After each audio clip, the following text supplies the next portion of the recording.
Good evening and welcome to the Town of Cary Planning and Zoning Board meeting. Thank you for joining us tonight. I now call this meeting to order.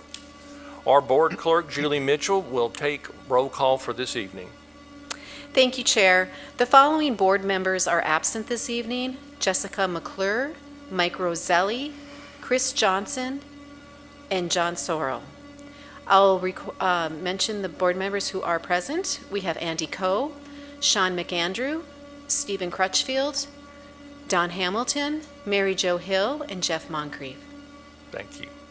The Cary Community Plan will continue to be the guiding document for this board. Our role is to function as citizen advisors to the Town Council, who will make the final decision on all rezoning activity. Your citizen opinions based on the Cary Community Plan document are very important in advising our town leaders. While this is a public meeting, it is not a public hearing. There is no opportunity for the public to speak during this meeting. If you do have comments about any of these cases, we encourage you to reach out to the staff case manager or the applicant by email or phone. You may reach out to our board members through email. You may also contact the council directly through email or during the public speaks out portion of any regularly scheduled town council meetings. This meeting may be streamed live on the Town of Cary website and will be posted to YouTube. All past Planning and Zoning Board meetings are available to view on YouTube. Will someone make a motion to adopt tonight's agenda? Motion to adopt. Second. Thank you. All in favor say aye. Aye. Any opposed? The second thing is to approve the March 27th meeting minutes. If there's not any changes or suggestions, would someone make a motion to approve the March 27th meeting minutes? Motion to approve. Thank you. Second? Second. Thank you. All in favor say aye. Aye. Any opposed? Thank you. Our first case on the agenda is 22 REZ 13 Conoy Track rezoning. Heather Wheelahan, Principal Planner, will share the staff's presentation. Following the presentation, the applicant will share their remarks. All board members will have an opportunity to ask questions of the staff and the applicant. Thank you. Thank you. Good evening, Mr. Chair and Board. This is a request to apply initial Cary zoning to approximately 101 acres located at the south side of Luter Shop Road and its intersection with Thompson Road. This is an assemblage in Chatham County, approximately a mile from the Wake County line. It's adjacent to the Woodhall subdivision and to the east and across Luter Shop Road from the Destin subdivision. An additional phase of Destin is proposed and currently under construction for rezoning. Large lot single unit development under Chatham County zoning is located to the west and south of the site. There's an existing home on the site which was originally constructed in 1908. Cary's GIS indicates the presence of stream buffers on the site. Field determination of these features shall be required at the time of development plan review. Luter Shop Road is identified as an undivided 2-lane thoroughfare on Cary's future roadway widths map. The Parks, Recreation, and Cultural Resources Master Plan does not propose any greenways within the site. There is a future street side trail along the north side of Luter Shop Road and a proposed greenway corridors to the east and west of the site. The site is currently zoned Chatham County R1, and the applicant proposes initial Cary zoning of R8 CU, residential 8 conditional use. The applicant has also offered a number of zoning condition changes that have been made since the public hearing are reflected in green. Limiting the uses to include detached dwellings and neighborhood recreation, limiting the density to 1.4 dwelling units per acre or 141 units, calculating lot size exclusive of stream buffers, providing 60 amp receptacles in the garage of each unit for future electrical vehicle charging, providing a minimum of 50,000 square feet of community gathering space, increased from the initial proposal of 10,000. Providing for transportation improvements at all site access points, as well as an off-site turn lane at Luter Shop Road and NC 751.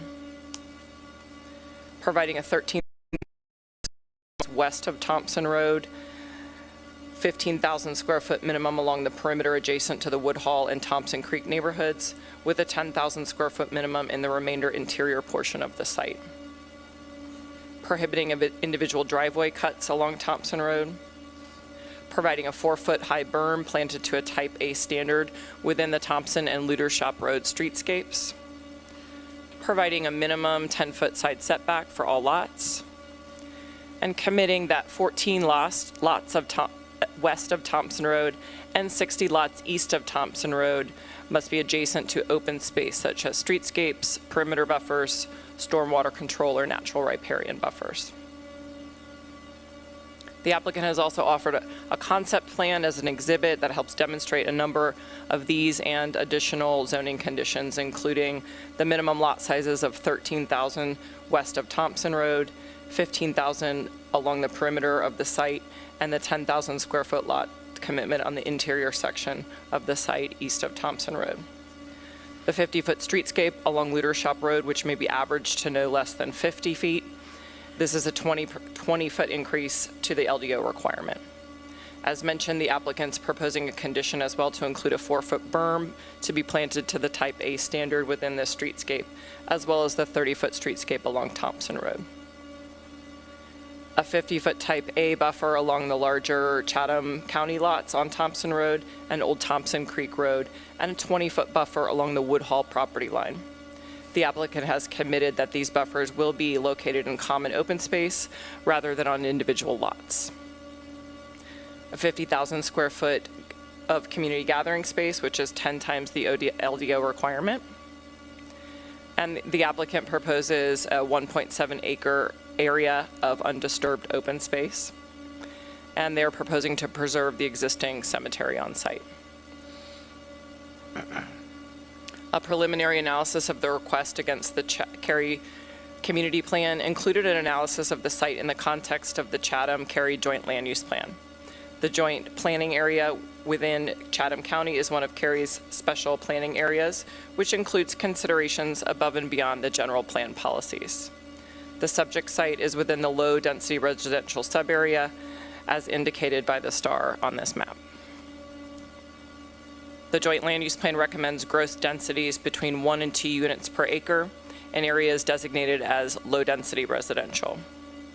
It also notes the importance of transitions, vegetated buffers along major roads, and using future utility available to help guide development. In this case, the proposed density of 1.4 dwellings per acre is consistent with the plan's density recommendation, and the development of the parcel would directly continue the extension of utilities along Luter Shop Road from the Woodhall and Destin subdivisions. The rezoning would generally continue the established downward transition in density from the Wake County line at the proposed density of 1.4 units per acre. The Woodhall neighborhood to the east was approved at a maximum of 2 units per acre and built at 1.88 units per acre. Destin to the northwest were approved at a maximum of 1.4 units per acre and built out at 1.12. The next phase of Destin, which is currently under consideration for rezoning, a similar density of 1.3 units per acre. In regards to lot size, the plan committed to varying minimum lot sizes across the assemblage, with a minimum size of 15,000 square foot around the eastern and southern perimeters, 10,000 proposed in the remainder of the development section east of Thompson Road, and 13,000 square feet in the section west of Thompson Road. This proposal of smaller lots in the interior of the neighborhood with larger lots around the perimeter of the development is a similar development pattern approved for Woodhall. The platted Woodhall lots are, however, slightly larger at a minimum of 12,000 square feet with 17,500 square feet adjacent to the western and southern property boundaries. The 15,000 square foot lots around the perimeter of this site will serve as reasonable transitions to the 17,000 square foot perimeter lots in the Woodhall and 3 to 5 acre Chatham County properties along Thompson Road and Old Thompson Creek Road. The proposal also includes a condition requiring that a portion of the lots, which is 60 on the east side of Thompson and 14 on the west side of Thompson, be adjacent to common open spaces such as streetscapes, perimeter buffers, stormwater control measures. This condition could serve to further accomplish transitions as it would couple lot minimums with open space, resulting in the visual impact of the development potentially being less intense. Staff found that the policies in the Live, Shape, Serve, and Move chapters also apply. The proposed zoning and annexation into Cary limits would provide additional housing units within Cary. The proposed gross density of 1.4 dwellings per acre provides a reasonable transition between the adjacent neighborhoods. The proposal's inclusion of the 15,000 square foot minimum lot size around the perimeter and the 13,000 minimum lot size on the western section, along with increased commitments to streetscapes, perimeter buffers, community gathering area, the 10-foot side setback, all serve together to reasonably address the plan's intent for transitions. The significant regulatory and voluntary open space on the site, which the applicant estimates at approximately 27 acres, helps speak to the SERV policies regarding open space and tree canopy and therefore air quality. The commitment for receptacles for future EV charging for all units address the sustainable energy policy. Regarding the MOVE chapter, the applicant has committed to all improvements recommended by the traffic study. This includes an off-site improvement of a westbound turn lane at Ludershop Road and NC 751, east and westbound turn lanes at Ludershop and Barbie Road, a left turn lane at Thompson Road as recommended by NCDOT. The typical site access improvements have also been offered, and the applicant has clarified this via a zoning condition as well, that Thompson Road will be built to Cary's collector cross-section. A virtual neighborhood meeting was held in August of last year. Over 100 citizens attended the meeting and voiced concerns regarding the potential traffic impacts of the development, as well as light, drainage, and other environmental impacts. A number of participants questioned whether the lot size and density were consistent with the joint land use plan. Staff has received emails and 311 inquiries from 37 members of the public. Concerns included those related to density, traffic impacts, including the need for more bicycle infrastructure, lighting impacts, school capacity, drainage, and environmental impacts. A public hearing was held in February, and there were 19 written comments, 1 call-in speaker, and 6 in-person speakers. All commenters were in opposition of the rezoning. Concerns included those with the proposed density, transition to adjoining neighborhoods, lot sizes, environmental impact, and drainage impact. Council comments included that the proposal could incorporate better transitions and could include exploring enhanced streetscapes, minimum lot width, larger lots, and eliminating potential driveway cuts. Council noted the significant amount of open space, approximately 27 acres, and asked several questions clarifying and confirming the proposal's potential conformance with the Chatham-Cary Joint Land Use Plan. Staff evaluated the proposal for consistency with the Chatham-Cary Joint Land Use Plan, which is an element of the Cary Community Plan, and staff's preliminary recommendation is for consistency with the Cary Community Plan. We found the request provides additional detached dwellings, which increases the housing supply overall. And in terms of shape, we found that the proposal reasonably addresses the plan's intent for transitions through its gross density, site layout, including the 10, 13, and 15,000 square foot lots, as well as requiring that a portion of the lots be adjacent to open space. Also by offering enhanced streetscapes, perimeter buffers, community gathering area at 10 times the LDO requirement, 10-foot side setback, and the large amount of total open space.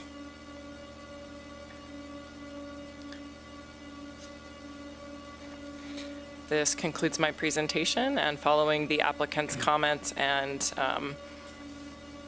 Ms. Glenda Top is here, I believe, this evening, but I will be available for any questions you may have. Thank you.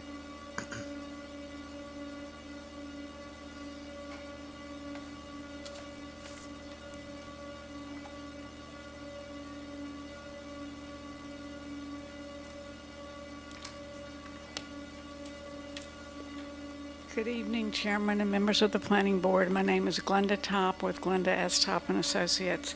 I must say that staff did an excellent job going over everything, so you're probably going to hear some repeat with me tonight. The rezoning proposes a zoning classification consistent with the Chatham-Cary Joint Land Use Plan. The plan contemplates extension of Cary water and sewer, thus the reason for a density of not more than 2 units per acre. The applicant has worked diligently with the property owners. We had 3 neighborhood meetings, the one that was required, plus 2 additional. Met with staff, council members, in developing zoning conditions that meet the spirit and intent of the joint plan to balance the desires of the neighbors and the developer. This can be seen in the revisions that have been made. Staff pointed out the revisions since the public hearing. I'm also going to go into the revisions that were made with our initial submittal. We also provided the board with a chart that showed the LDO requirements versus what's being offered. I'll start with sizes. The detached residential lots abutting common open space containing the perimeter buffer exclusive of Luter Shop Street buffer shall be a minimum of 15,000 square feet. This lot size was originally 12,000 square feet when we first submitted. Lots interior to the site are 10,000 square feet, and as mentioned by staff, for the lots west of Thompson Road are 13,000 square feet. When we submitted the request originally, the interior lots were 8,000 square feet. We've also offered a minimum side setback of 10 feet. The proposed lot sizes are smaller than those to the north and east within Cary's jurisdiction. However, as pointed out, there is significant regulatory and voluntary open space which will limit development of the site. Approximately 27 acres, or 1/4 of the site, will be in regulatory or voluntary open space. When we began the process, units per acre, at the public hearing, we reduced the density from 1.5 to 1.4. This zoning will continue the established downward transition in density from the Wake County line at the proposed density of 1.4 units per acre. Next, I'll discuss buffer and streetscapes. The buffer adjacent to Old Thompson Creek subdivision shall be a minimum of 50-foot type A buffer and will be within common open space. And it's important to note that it will be maintained by the HOA. The LDO only requires a 20-foot landscape strip that is part of the lot. Originally, we had proposed this buffer to be 40 feet. The buffer adjacent to Woodhall shall be a 20-foot type A buffer, and again, it will be maintained by the HOA. By placing the buffer under the control of the HOA, it prevents any individual lot owner from removing plant material in the buffer. In addition, we added, since the public hearing, a condition that states a maximum 4-foot tall berm shall be installed and planted to meet Type A streetscape standards along Thompson Road and Luter Shop Road in areas where there is currently no vegetation present. This further provides separation and additional buffering between our lots and the existing subdivision. Old Thompson Creek subdivision is a Chatham County neighborhood that was built in the 90s, and it has no perimeter buffer or landscape strip provision on their lots. We felt it was important to provide them with a more substantial buffer to make a transition. The 50-foot Type A buffer and berm provides a better transition to the existing properties to the south and the east that abut the Old Thompson Creek subdivision. It's also important to note that if the buffer that we're proposing was part of our lots, our lots would be approximately 19,000 square feet. Woodhall was approved with a 20-foot landscape strip as part of their lots that abut our property. No common open space was provided by their developer for a buffer. Lot sizes adjacent to our property is 17,500 square feet. In an effort to provide appropriate transitions, we are providing a 20-foot Type A buffer maintained by the HOA for a total of 40 feet between Woodhall and our development. If you take our minimum lot size of 15,000 square feet and add the 20-foot Type A common buffer behind each of our lots to match Woodhall lot configuration, our minimum lot size would be approximately 17,000 square feet. As pointed out by staff, the community gathering space is required to be 5,000 square feet. We proposed 10,000 square feet, and now we're proposing 50,000 square feet. To provide additional clarification that a certain number of lots shall abut at least on one side common open space to further demonstrate that the subdivision will have a more open feeling when lots can abut open space rather than lots stacked against one another. At least 14 of the lots on the west side of Thompson Road and at 60 of the lots on the east side of Thompson Road shall abut common open space. Between the existing vegetation and the required plantings, there will be an excellent tree canopy within and around our proposed development. I want to close by discussing the existing house on the property. We offered a zoning condition concerning the Conoy house, but the town did not accept it. It is difficult to craft a condition that is enforceable due to the fact that the house is part of a life estate. There is no way to know how long the life estate will last. It could be 1 year, it could be 15 years. Furthermore, the holder of the life estate would not allow anyone in the house and would also not allow anyone to take pictures to determine if the house has any historical value. In summary, while the location of the property being proposed for rezoning may seem remote, adjacent and nearby properties have already been developed for residential use. Town of Cary utilities are nearby. Given the prime location of the property, the need for additional housing units to accommodate Cary's growth, and the economical extension of and use of Town of Cary water and sewer utilities, the property is ideal for the use proposed in the rezoning. The board's job is to determine consistency with the Imagine Cary Community Plan. In your staff report, staff identifies the chapters and policies that the proposed rezoning comply with. Based on the proposed rezoning conditions being offered, the proposed rezoning is consistent with the plan. That concludes my presentation. I'm here to answer questions, as are other members of the team. Thank you. Thank you. Now is the time for board members to ask questions of staff and applicant. Andy, would you like to kick us off for the evening? Sure. Most everything seems pretty straightforward, to be honest. Only a couple of random questions, I guess. What would happen to the house, I guess? Are there people living there now, or? There is a resident of the house currently, and so as Ms. Top mentioned, there's a life estate, meaning that he has the right to continue to reside in that property until the life estate is no longer. Right. Okay. And then with the cemetery on site, are there any concerns about upkeeping that property and whatnot going forward? That just is a little bit of an odd thing to see.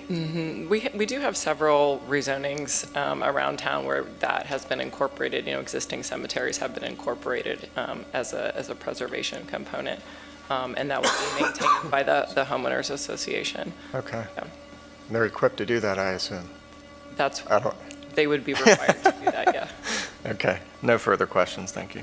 Thank you. Go ahead. With the internal lot sizes of 10,000, which are smaller than the 12,000 from the Woodall, it just gives the appearance of going from low density to a higher density. How is that resolved to still be in line with the Imagine Cary? I know the overall numbers, but mentally we all know what that actually looks like. Yeah. Yes, there is a lot of open space, but again, you're still going from, lower density to a higher density in that area back to a lower density. Yeah, good question. So in terms of the Chatham-Cary Joint Land Use Plan, we are looking at gross density. So for this designation, it's between 1 and 2, and so it meets that. Lot sizes, the lot sizes themselves is not a criteria. In terms of the Cary Community Plan policy that requires transition or favors proposals with strong transitions, it notes that transitions can be made in a number of ways. Lot sizes is one of them, but providing sufficient buffers and streetscapes, open spaces, some of the other conditions that we noted in Ms. Top note mitigated or kind of offset that potential transition challenge. All right, questions? Right now. Okay. I had a very similar question. One of my first cases was Fenton, and I remember I sent the senior planner a laundry list of questions, and she very politely and accurately told me to stay out of the weeds and just focus on things. So I hope I'm not going down that path. Can you pull up slide 17? I'm sorry. Oh, sure. Pull up slide 17. Of the site we're talking about tonight, the 10,000 square feet, that looks to make up 75% of this? Is that accurate? For the 10,000 square feet? I would not wager a guess on the land area where those lot sizes could be applied. But Glenda may have, Glenda or someone on her team may have an idea of Just how much round that perimeter consist It of. definitely looks like well over Versus, it could be. I don't know the land area that's, that compromises. The area that's shaded in brown there does include the open space commitment, the 1.7 acres, and a pretty large riparian buffer. So that would be excluded potentially, from that developable area. Okay, then lastly, did I read in the notes there's a pond on the property? There was a pond on the property, and that, to our understanding, has been drained per the Army Corps approval processes. Okay, Yeah. great, thank you. Mary Jo? I do not have questions at this time. Joe? Just a little bit about the house that's still remaining. So is that in an area that will just be a later development from a phase, or will there be development around that? Just trying to understand the logistics of that. And then the determination at that point, I guess when the life state expires, the historic preservation determination would occur then? So at that point, there would be no zoning condition that would require any further interaction from the town. But as Ms. Top said, we were not able to come to terms on any language that would not be requiring the town to take action. And so that's kind of one of the measures of whether we can accept a condition or not. So rezoning conditions can't impart action on the town's behalf. So the developer could still voluntarily decide to do something with it at that time. So that's the answer more to your second question. I hope that answers that. Right. And the first question is, there's no phasing included in the rezoning proposal per se, so that life estate would stay there, and the developer would have to, would work around that as they phased it, but that's not that timing is not included as a part of the rezoning. Understood. Yeah, Okay, thank you. sure. Is that it? Just a few things. This rezoning, this is for a low density or very low density? Low density LDR. Okay, Yep. and that is 1 to 2 max per acre? Correct. That's the way it's currently written, right? Okay, and then this would come in at, they're saying 1.4. Correct. And also, for the drain, I'm just looking at I know this is just proposed, but for the drainage, is there, the pond's gone, so is this going to be funneled where? Through the stream, or is there going to be, it has to be retention on site, correct? Correct. Okay. There would be stormwater retention, and that would have to mitigate to the 100-year flood threshold, which is higher than the state's threshold.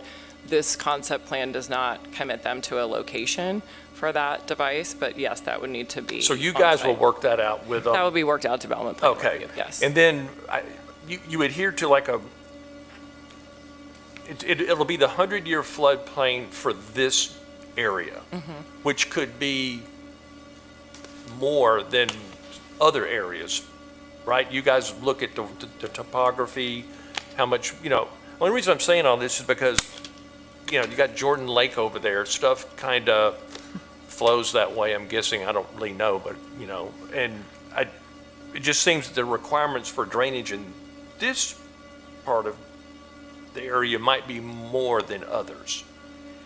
Well, I wouldn't want to venture to put myself forward as a stormwater engineer, but I know that we do hold all properties to that 100-year storm standard, and that covers both water quality and peak flow matching. So certainly the location and where it's draining to all factor into that. And that, all of those determinations would be made at development plan review. I know there's some time periods that need to be passed to see if streams,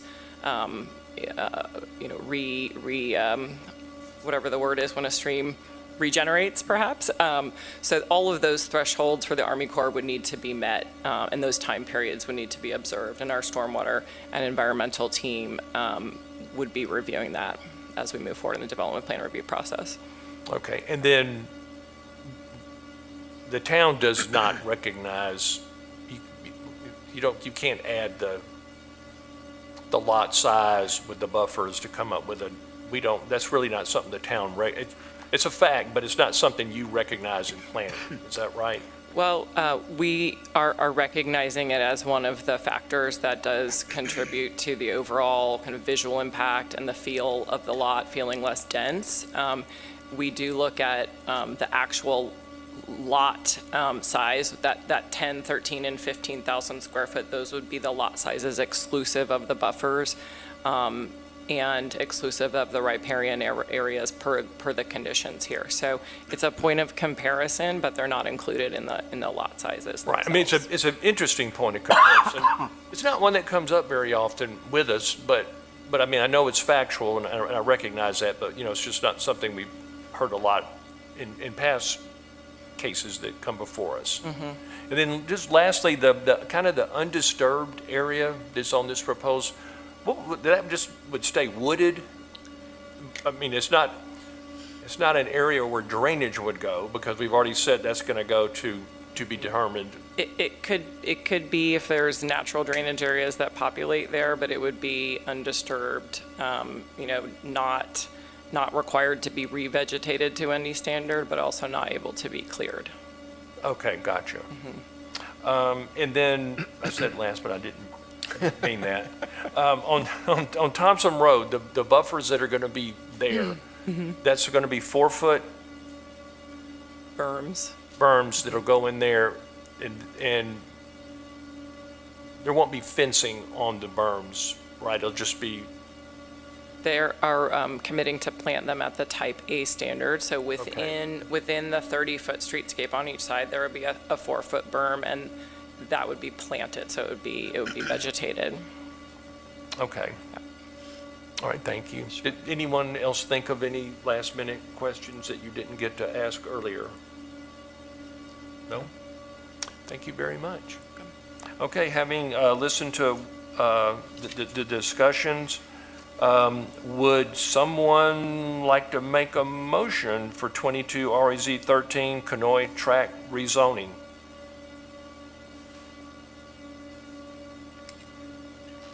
I'll make a motion to find it consistent with the plan. So I move that the board find case number 22 REZ 13 is consistent with the comprehensive plan and all other applicable plans for the reasons set forth in the staff report, presentation, and discussion by the Planning and Zoning Board. Thank you. Would someone like to second? I'll second. Okay, thank you.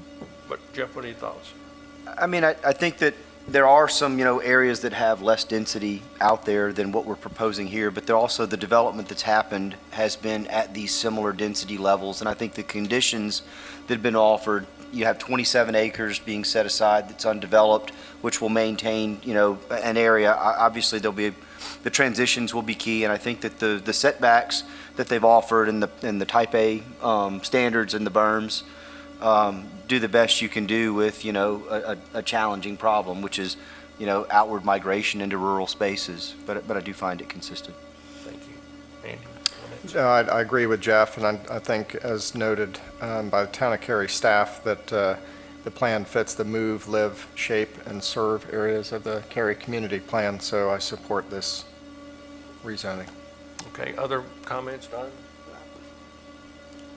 This is one I came in with a definite idea, and after staff and applicant's presentation, it's a lot closer, but I'm not going to find it consistent. If I had a better idea how much of it was going to be the 10,000 square foot lot size, that's just, in my opinion, small, and it looks like it's going to be the bulk of it. If I had a better idea what that would look like, I'd vote for it. Mary Jo, comments, thoughts? I kind of agree with Jeff that it's consistent because of the fact that there are other comparable developments nearby and adjacent. They've managed to average out the lot size to to be below even the expected density. So I'm sure that there will always be people who regret or resent the fact that there will be more density coming into the area that's already open. But given the fact that development is happening, I don't know how much you can expect it to be less than this. So I think it's a reasonable compromise to allow the density to happen and to provide those transitions that are at least somewhat modified. John, thoughts? I'm leaning also towards not consistent because of the lot size, the 10,000 foot, which is less than a quarter acre. And just in my mind, I know that the overall density is in accordance with, but when you're looking at something that's less of a quarter of an acre that's supposed to be in a low density area, something that has a lot size that's less than a quarter acre mentally doesn't qualify for me as low density. And so it's more of the intent, because I know it is in line with the Cary plan by the exact verbiage, but I don't know that it meets it by the spirit. And that's where I'm at. Okay, great. I agree with everything's been said. I too find this to be a difficult case. However, I'm leaning to support only because of there's been a lot of work done, I think, to try to put the proper buffers around this. And I know that there's a lot of open space. I do agree that the lot size, no matter how you slice and dice this up, it's going to be smaller than some of the surrounding areas. But it is within the plan. And I see all, the way we go with these things, it's as development seems to grow, some of the lot sizes and things seem to get smaller, and I won't go into all the reasons why we know that's happening, but these don't seem too small for me, only because of the buffers. And I think if the buffers aren't done correctly, this will lead to some issues, especially like along that Thompson Road and some other places where these houses really need to be buffered in this area. So I'm gonna vote for it with some concerns that I'm sure are going to be worked out between now and when the town council makes the final decision. Any other final thoughts from anyone? Okay, having said that, all in favor of the motion that's been put forward, say aye. Aye. All against? Nay. So that is 4-2. And even though we do have a quorum here, so 4-2 is enough to find that it is consistent. Thank you. Thank you. That was our one and only case for this evening, and I do not believe we have any new or old business to discuss. So having said that, I thank everyone for coming, and meeting adjourned. Thank you. Thank you. Thank you.